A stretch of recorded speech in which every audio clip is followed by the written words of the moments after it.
নমস্কাৰ বন্ধুসকল, চৰকাৰী ঘৰৰ এটা ডাঙৰ খবৰ লৈ আহিছো। যিসকলৰ চৰকাৰী ঘৰৰ এই লিষ্টত নাম আহিছে আৰু যিসকলে নতুনকৈ জিঅ' টেকিং কৰিছে সকলোৰে বাবে এই ভিডিঅ'টো সম্পূৰ্ণকৈ চাব। যিহেতু চৰকাৰী ঘৰৰ বাবে আবেদন কৰা বহুতো মানুহৰে বৰ্তমান বিভিন্ন ধৰণৰ কাৰণত ৰিজেক্ট হৈছে আৰু কাৰ ৰিজেক্ট হৈছে আপোনালোকে কেনেকৈ চেক কৰিব, লগতে কিয় ৰিজেক্ট হৈছে তাৰ কাৰণে আপোনালোকে কি কৰিব লাগিব সম্পূৰ্ণ এই ভিডিঅ'টোত জানিব পাৰিব। আপোনালোকে এই ভিডিঅ'ৰ ডেসক্ৰিপচনত যাব, তাত এই পেজখনৰ লিংকটো দিয়া আছে। লিংকটোত ক্লিক কৰি আপোনালোকে এই পেজখনলৈ আহিব পাৰিব। এই পেজখনত অহাৰ পাছত আপোনালোকে ৰাইট সাইডে চাব তিনটা লাইন দেখিব, ইয়াত ক্লিক কৰিব। ইয়াত আপোনালোকে 2 নম্বৰ অপচনটো আৱাজ অফত ক্লিক কৰিব আৰু নেক্সট আপোনালোকে ৰিপৰ্টত ক্লিক কৰিব। ৰিপৰ্টত ক্লিক কৰাৰ পাছত আপোনালোকৰ এনেকুৱা ধৰণৰ পেজ এখন ওপেন হ'ব। ইয়াত আপোনালোকে তললৈ আহিলে দেখিবলৈ পাব যে এফ অপচনটো, ইয়াৰ আপোনালোকে 3 নম্বৰ অপচনটোত ক্লিক কৰিব, য'ত beneficiary registration account frozen and verified লিখা আছে। আপোনালোকে ইয়াত ক্লিক কৰিব। নেক্সট আপোনালোকৰ এনেকুৱা ধৰণৰ পেজ এখন ওপেন হ'ব। আপোনালোকে নিজৰ পঞ্চায়তৰ সম্পূৰ্ণ লিষ্টখন চেক কৰিবৰ কাৰণে এই অল ষ্টেটৰ জেগাত আপোনালোকে আসামটো সিলেক্ট কৰিব। তলত আপোনালোকে নিজৰ ডিষ্ট্ৰিক্টখন সিলেক্ট কৰি ল'ব। নেক্সট আপোনালোকে নিজৰ ব্লকটো সিলেক্ট কৰি ল'ব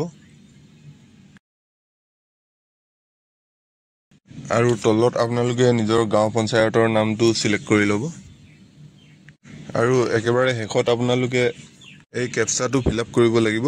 ইয়াত প্লাছ মাইনাছ যিকোনো থাকিব পাৰে, আপোনালোকে এইটো শুদ্ধকৈ ফিলআপ কৰি দিব আৰু সাবমিট বটনত ক্লিক কৰিব। আপোনালোকে কাৰ ভেৰিফাই হৈছে, কাৰ ৰিজেক্ট হৈছে সম্পূৰ্ণ লিষ্টখন চেক কৰিব পাৰিব আৰু ডাউনলোড বটনত ক্লিক কৰি আপোনালোকে ডাউনলোড কৰি থ'ব পাৰিব। আপোনালোকৰ ৰেজিষ্ট্ৰেশ্যন নম্বৰটো লিখা থাকিব।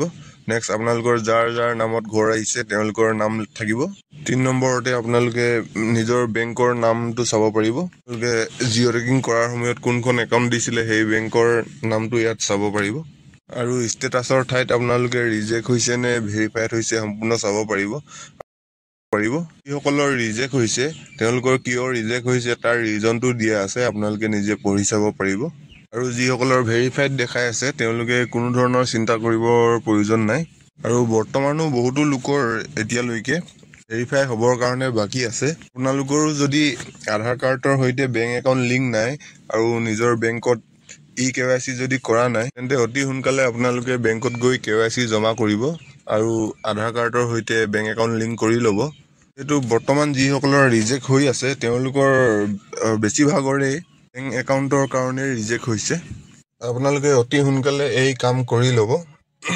আৰু যিসকলে মাৰ্চ এপ্ৰিল মাহত নতুনকৈ জিঅ' টেকিং কৰিছে তেওঁলোকৰো যদি বেংকত KYC কৰা নাই বা আধাৰ কাৰ্ডৰ লগত বেংক একাউণ্ট লিংক নাই তেওঁলোকেও এই কাম কৰি ল'ব পাৰিব। আধাৰ চিডিঙৰ ষ্টেটাছটো আপোনালোকে অনলাইন কেনেকৈ চেক তাৰ কাৰণে মই অলৰেডি এটা ভিডিঅ' দি থৈছোঁ, আপোনালোকে ডেসক্ৰিপচনত গৈ সেই ভিডিঅ'টো চাব পাৰিব। আৰু লগতে মোৰ চেনেলটোলৈ যদি নতুনকৈ আহিছে তেন্তে মোৰ চেনেলটো ছাবস্ক্ৰাইব কৰিবলৈ নাপাহৰিব। ধন্যবাদ।